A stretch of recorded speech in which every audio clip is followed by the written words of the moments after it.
what's the neurobiology, neurochemistry of trust and betrayal?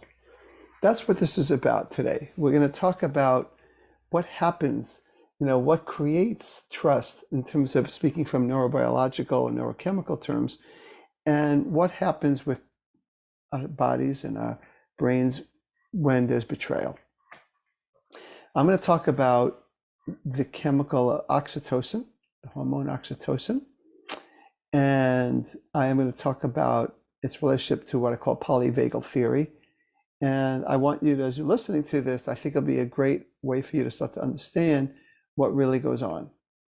So let's talk about oxytocin first. Oxytocin is a hormone. People know it as the cuddle hormone. There's studies that have been done with oxytocin, numbers of them, one in particular in Zurich, and they did something called the trust game, in that they discovered that as people feel trusted, their oxytocin level goes up, and as their oxytocin levels goes up, they feel even more trustworthy, and they become more trustworthy. So that's an interesting thing, that we find that trust and oxytocin are related. Now, when a child is born and they have parents that are able to create a sense of trust that my needs are going to be met from the parents, that they also have found, and I remember this from my teaching days, that oxytocin is a big part of that. And the oxytocin levels reach a level where the child, as the child continues to develop, can develop the capacity to mentalize, in a sense, have empathy. Mentalize meaning, more specifically, the ability to kind of get the motivations of the other. To be able to see that person as a separate person, have their own motivations as they get older. And so that's very crucial. That is a very crucial dynamic here. So when there's oxytocin, there's trust. When there's trust, there's oxytocin. There is a reciprocal relationship there, as parents are able to tune into their child more times than not and develop that secure relationship, which I've talked about in other videos and other talks, that child can more easily grow into someone who literally can empathize and tune in and be sensitive. So they in turn become more trustworthy. Now, how this relates to polyvagal theory is a theory that is based around our vagus nerve that starts at the base of the brain and extends out to, many organs of the body, including the small intestines, all the way down there. And so there's a lot of areas of the body that the vagus nerve affects. And what they find is that there are 3 different ways that people relate to threat, right? Because we all want to feel safe. It's a primary motivation of ourselves, is to feel safe. So what we share with reptiles is that some people, when they feel powerless and they can't they're trapped in some way, that the dorsal part of the vagus nerve gets activated and they shut down, they go numb.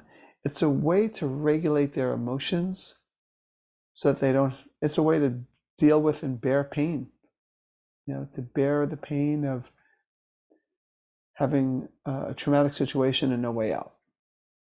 You see people numb out, for example, when they're raped or molested, or held hostage in some way. Oftentimes that's one of the things that people do. And of course, when I'm hiking, I see a reptile, they freeze.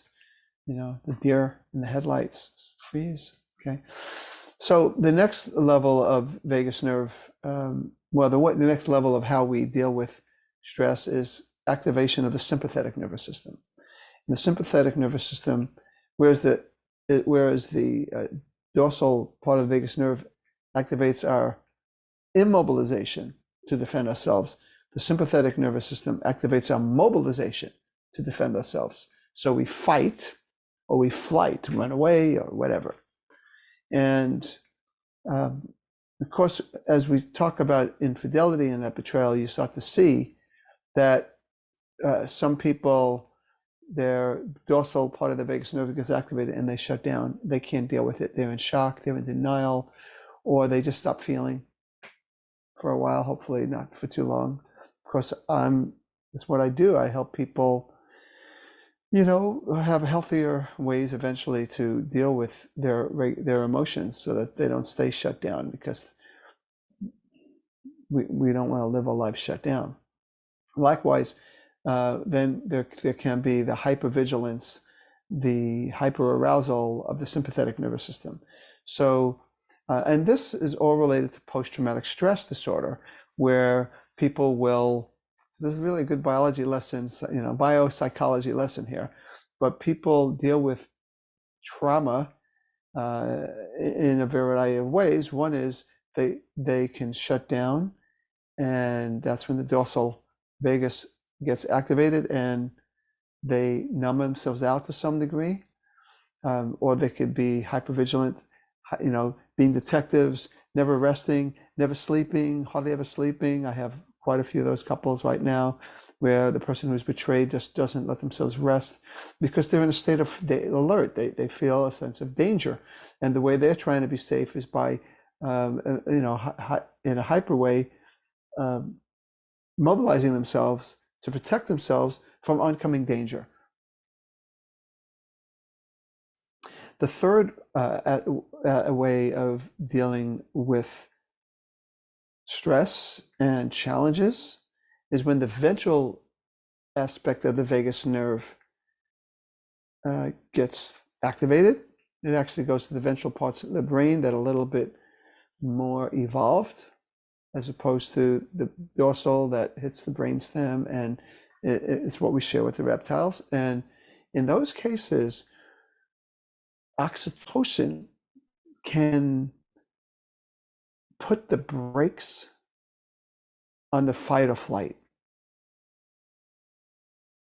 calm down the sense of risk, so the sense of danger, so that people can risk and try to regulate with the other person. It's difficult to do when a person discovers infidelity. That's a point where physiologically oxytocin goes down.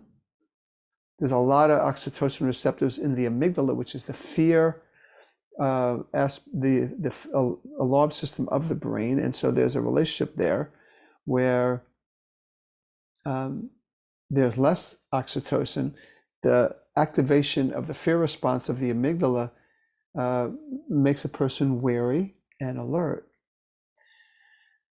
If through healing and rebuilding trust, or if a person never had a betrayal in the first place goes on, then even with conflict, the couple is able to put a brake on the protective mobilization, defensive, fight or flight, and talk and co-regulate each other's nervous system.